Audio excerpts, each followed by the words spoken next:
reality really kicked in that I am completely homeless. I experienced oral molestation from my mother's husband. So I was really angry with God. I've been raped as a kid. You made me born deaf. I went through drugs, prostitution, and I go to this room with this guy and I can hear people in the bathroom. I was tied up. Every orifice of my body was touched. Mommy's non-responsive. She's not breathing, she's cold. I said, call 911, I'm coming home. Your story touched me. I did get a chance to look over your profile, and I do believe what you went through is going to help somebody else. So before we get into COVID and what transpired with COVID, let us know a little bit about you, your life before COVID even started. Okay, I'm 63 years old now. My name is Brian Forbes. Before COVID started, I lived in Vancouver, Washington. Okay. Had a $350,000 house, BMW in the driveway. Lived with my girlfriend, who had a daughter named Emily. She was 9 years old. Loved the girl to death. Before the COVID got bad, I was working as a security analyst for a hotel chain. I don't really want to mention their name now. Don't mention any names. Yes. Okay, I'm out of respect for them, But I got laid off, and the layoff turned into a full-time job because I wasn't going back. So when you lose your income, it's like Reaganomics. Right. When you lose your income, you lose the rent. When you lose the rent, you lose the house. Right. When you lose the house, the tow truck's in the driveway took the car. I was homeless within 2 months. And yeah. Wow. Because me and my girlfriend broke up. She thought that I was inadequate as a man because I have control over COVID, right? Right. Yeah. Right. So I mean, what guy does? Nobody. But her rationale was to, go find a job somewhere else. She didn't realize that the marketplace dropped seriously and small business owners actually closed their door because two things were going on. One, they couldn't afford to stay open. Right. And two, people were getting sick and people were scared. A lot of people were scared, Exactly. I was scared. I mean, as I seen it growing throughout Oregon, I thought, you know what, this ain't a joke anymore. It's not a joke. Exactly. I thought it was a European thing, but then when it hit the United States and swept. So I think I lost myself too during that time, but I was reborn, and this sounds weird. I had to hit bottom to really find out what my values were. And as much as I hate homelessness and COVID, I got closer to God. Amen. And I realized something. When you're at your lowest point, God's at his strongest. Yes. I sound weird, but I mean, I was an atheist. No, it doesn't. It's I wasn't. Yes. Yeah. I was an atheist before COVID came. I'd be the first one to tell you, how can one guy create all this? Give me a break.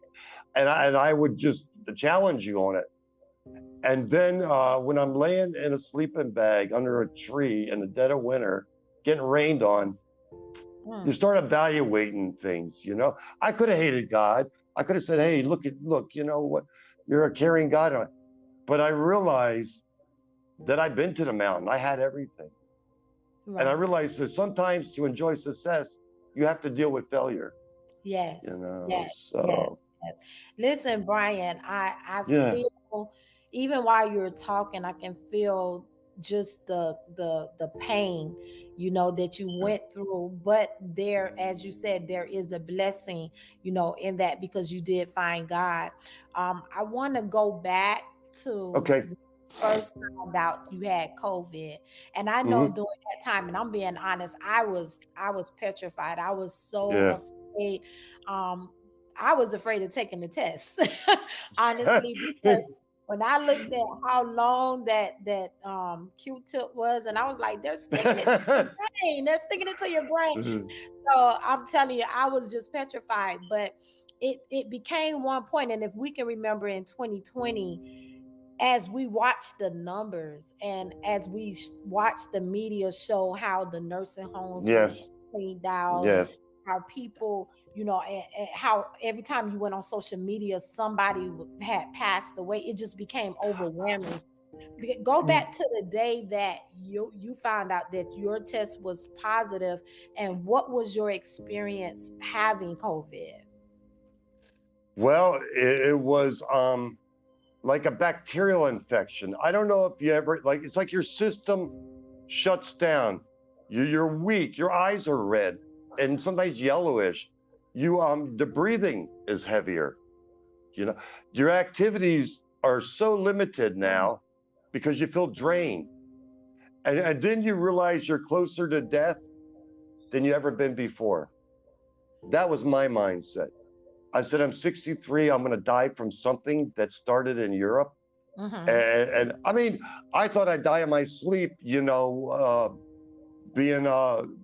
just an old guy. But, I said, I still have a Did you lot feel of. at one point that you wasn't gonna get better? Did you feel like, Well, did you have a day that you felt like, okay, this possibly may be my last day? yes, the day that I checked myself into the hospital. What And was did you ever that? see the movie Outbreak? Did you ever see that movie Outbreak with Dustin Hoffman?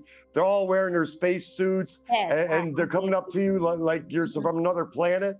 right. The tents and all. I Yes, remember, it was just, and then the plastic over your bed, like you're the boy in a bubble, right. and it's scary. That was more intimidating. That made me feel like I was going to die, just visually seeing the seriousness of it.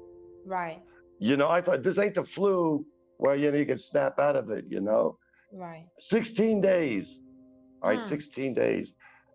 But the 16th day I left. So that's when I realized I was okay. Yes. When they wheeled me out and I got away from everything, and I had a clean bill of health. And luckily, I had a strong immune system. Thank God. I don't know why, but a lot of people are younger than me die, and I never understood how a teenager could die from that. You would think they would have all this, and here I am, 63 years old, and I smoke cigarettes, and I don't drink or anything. But what gives me the right to live over someone that I thought was more deserving? Right. I made peace with God in bed, and I think it was a coward's way out because I was scared.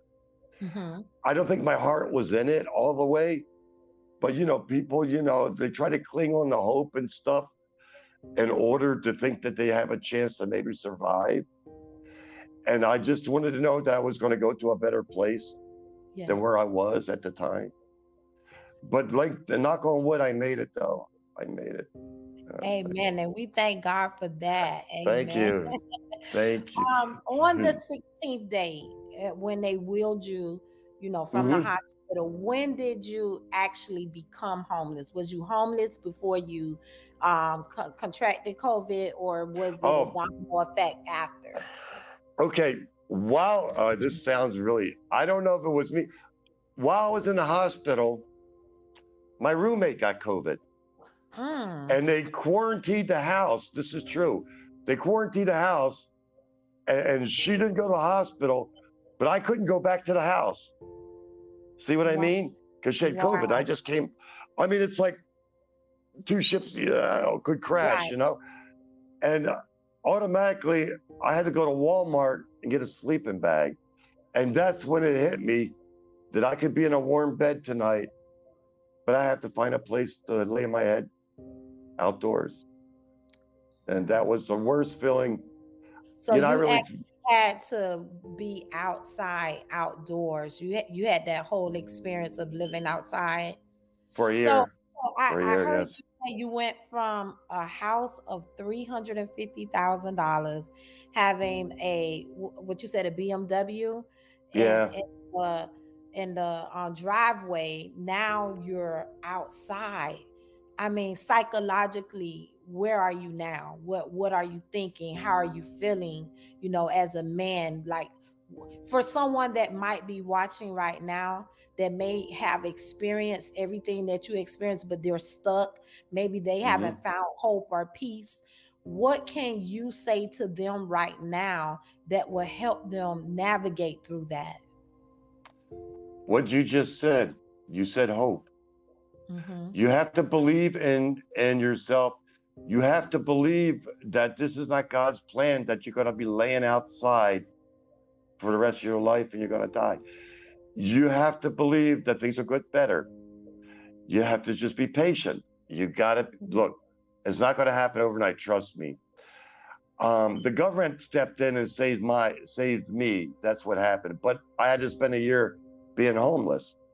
I was Wow. suicidal. I said, you know, I can't do this, and I wanted to take my life. If I would have taken my life, I wouldn't have what I have now. I'm not rebuilding to get everything back I lost. I'm just trying to live. Right now, I'm comfortable, and I learned that less is better sometimes. Less is better. I have less headaches now. I don't have to worry about losing everything. That's what's funny when you accumulate things. Then you worry about losing it, you know? Right. I don't have to worry about that. I have nothing now, but I have a roof over my head. I have the basics, and I'm very happy. But what I would tell people is take care of yourself, believe in yourself, believe in God, put one foot in front of the other every day. Wake up. If you're in a bad mood, snap out of it, because you know you have two choices.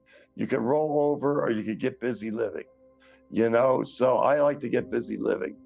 You know, who knows what the day could bring you? I woke up one day, went to church. The church offered me a place to live. I just spare the moment, I decided to go to church. You don't know what the plan is. You Yes. think you know, oh, it's another day. Yes, it seems like it's another day outside, another day of suffering. There's no end to this, you know. I can't pull out of this, but something will happen. And I can't give you a date when it's going to happen. I can't tell you what time. You just got to stay strong. You know, you have a lot of living to do.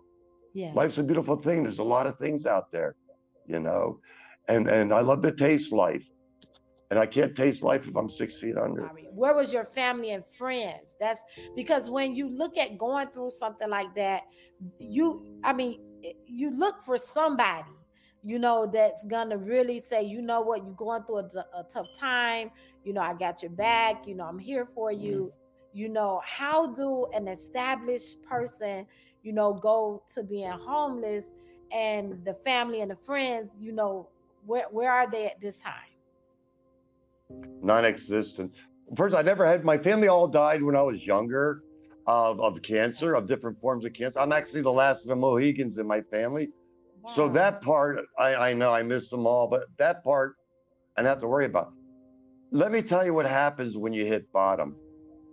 You weed out who their real friends are. Mm-hmm. You know what I mean? Like Facebook friends, you know, people that call themselves friends, you never even met them, you don't You even call know them their name. mechanical friends, mechanical Yeah. people. What is that? Facebook friends, you know? Yeah, Hey, loan yeah. me $5. Nah, go away. So I was all alone, except for one person. When I lived in Texas, I met a bus driver. We Mm-hmm. became friends. This guy saved my life more times than I can count. Financially, he supported me here and there. I paid him back. Like $3,500 worth he's lent me, and I paid every penny back. But I needed the money in order to eat, to live, because during the COVID, they shut down food pantries. Right, Heck, Starbucks, you couldn't even go there and sit. right. And then Everything was shut down. everything. Yeah. There are no showers, no food, no warmth, you know, Right. no outlet, no outlet. I had to go 10 miles to charge my phone. And I was in near the airport, and I had to go to Milwaukee, Oregon, because there was one pole that had an outlet and it had a bench, and I went to charge my phone. And it was just such a grind to get there. And they covered up all the outlets in the mall, Mm-hmm. you know, because they don't want homeless bums like me sucking their electricity down. That's what a cop told me once, actually. Are you People look serious? at you different. Yeah, Wow. he told me. Yeah. People look at you differently, especially if you have a backpack. I always tell homeless people never carry a backpack around. You're just a target. So I used to hide my backpack, and then it got stolen. I've had to buy sleeping bags 5 different times at $60 a pop. I've had my backpack stolen so many times. I mean, the homeless to each other don't treat each other that good. A lot of them have drug addictions, so to feed their addictions, they steal. And a true story, I lived it. So I was constantly replacing things. And it was just, I was alone. It was like I might as well have been on an island. And I'd ever be alone in a crowd. Isn't it weird? You're Yes. alone in a crowd. Proud. Yes. What is that about? You know what I mean? I'm a nice guy. I mean, you know. That's what you said have me thinking. Mhm. During that time with you being homeless, and I'm sure you met other homeless people there. Oh, yeah.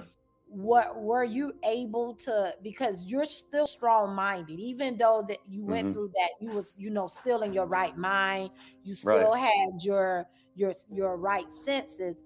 Were you able to talk to someone or counsel someone else that was homeless with you, or you was just homeless and every man for themselves? Did you make any friends? Did you make any associates during that time? No, I'll tell you what. I'll tell you why. A lot of them were like I met were career homeless, and I came from upper middle class. Not that I had an attitude, but I just, we were on different roads, different paths. They were more content with their life, and a lot of them wanted to be homeless. They wanted to do their drugs, drink. They didn't want anybody to bother them. They didn't want to pay rent. They didn't want to listen to rules. Me, I had better aspirations, but I did befriend a homeless guy, and he's a guy that he had some mental issues, but he had heart. I'm gonna tell you something, and he was loyal. If you have heart and you're loyal, I don't care if you think you're Genghis Khan. I'll be your friend. And we were both sleeping about 100 yards apart from each other, but we went through the winter time. It was harsh, and we went through some hard times together. And it seemed that whenever I needed him, he was there. And his name is Rodney Green, and we're still friends now. And he's got his own apartment, Wow. and I got my own apartment. Yeah, we just met we're hanging out the other day, and we were laughing about the good old days, which wasn't that long ago, about our homeless experience. So it was, yeah, I helped him as much as I could spiritually, financially. I protected him by someone tried to attack him. Sometimes he'd lose his stuff, and I'd help him get some new stuff. And then I said words of wisdom, like don't give up and hang in there. I go, it's you and me against the world. I mean, nobody's going to pull us out of this, So there's strength in numbers. Yes, Well, yes. two. And I find your story so inspirational because Thank you. I mean, COVID was just a dark time. Oh, And a lot of people, they may not have had the recovery, and God have, definitely, showed his favor upon you. And oh there are yeah. Oh yeah. some people struggling with recovery. But another thing that I'm also thinking about, you went through that, but I'm sure you also was going through the heart issue because your girlfriend at that time left. So now you're dealing with, the health, losing all of the material things, and now losing companionship as well. Now, have you, and don't call her name out, but Yeah. have you seen her? Have she contact you? Have she apologized? Or how has that, that relationship, or is the relationship just gone? It's gone. March 8th, March 8th, 2020 was the last time I spoke to her. Plus, she let me down as a woman because, when the times got tough, she got going. So, you know what? I was very suicidal that I checked into a psychiatric hospital. I did. And they kept me in there for 3 weeks because I was in bed. You were suicidal when you was homeless, Yes. Okay. Oh, definitely. Because at Definitely. that point, you just felt like you lost everything. I lost love. I lost loyalty. I mean, I don't care about the car and the house. I mean, I lost, part of my heart. I lost part of myself. And I wasn't that bad of a guy before COVID.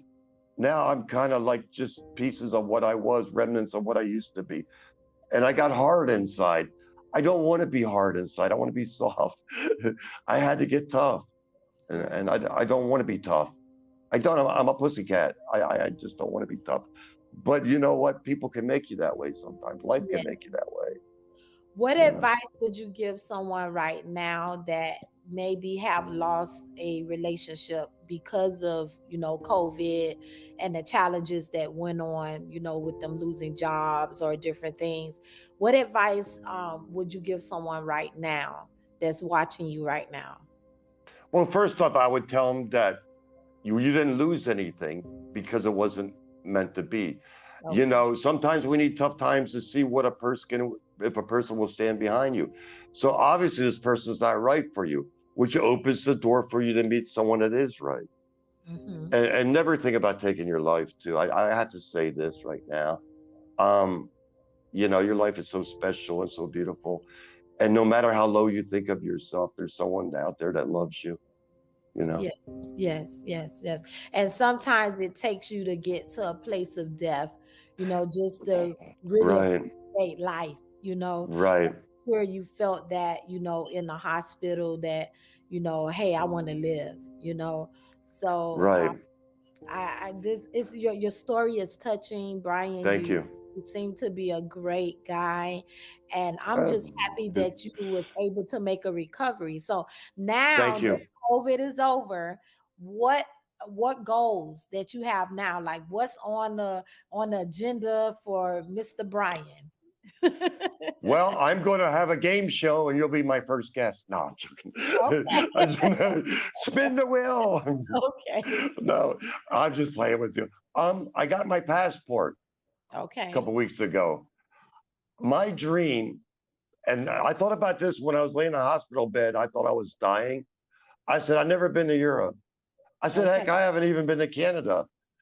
I go, you know, and then I got a passport. I Mm-hmm. got that. I got my real ID. That's a joke, but I got my real ID. I got my own place now. I'm working. Congratulations. Yeah, yeah. I'm working part Mhm. time. I work for lawyers. I do like groups, and I give them my opinions and all that. And they pay me for my brain. You know, for once, I get paid for that. That's nice. So that's rare, huh? No, but and I'm just trying to enjoy life. I'm trying to stay healthy. You Yeah. know, I'm trying to be good for God, and God's been really good to me. And I just got to say something. If you're born and you have everything you want your whole life, Yes. then you have nothing. You really Mm-hmm. have nothing. You know what I mean? Because you need to experience not what I had to go through, not the homelessness and not the COVID, but what it's like to be afraid and scared. Yeah. Yes. And you know that made me stronger. I think that I lost a lot, but I think I became stronger. I think I care more about people than myself now. Well, I know I Hmm. do. You know, I Right. think that God's not just a somebody that's just not real to me. He's more real than he's ever been. I would just want nobody to hurt themselves, and I want people to believe that if a knucklehead like me can get through this, anybody can. Trust me.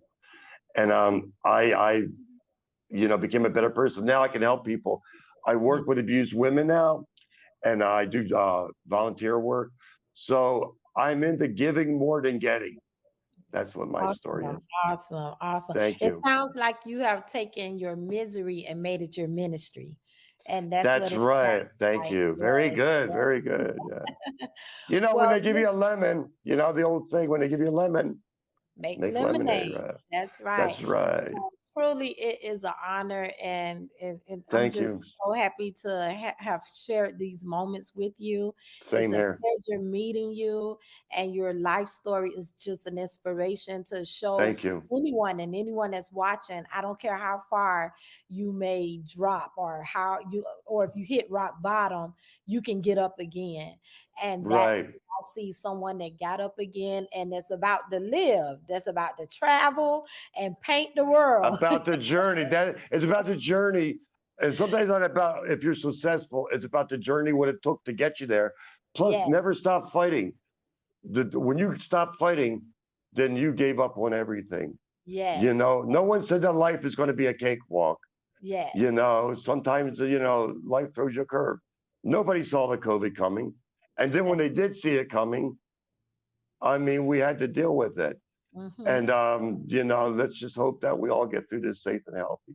That's right. That's right. Well, Thank thank you. you, Brian, for Thank your you. time. I thank you for sharing your Mm, story. And for Thank those you. that's watching, I hope that something that Brian said today in this interview is an inspiration I to hope you. so.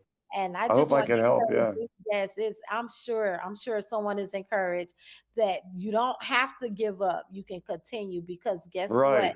The sunshine will shine again after the rain. So It's going to shine whether you're standing or laying down.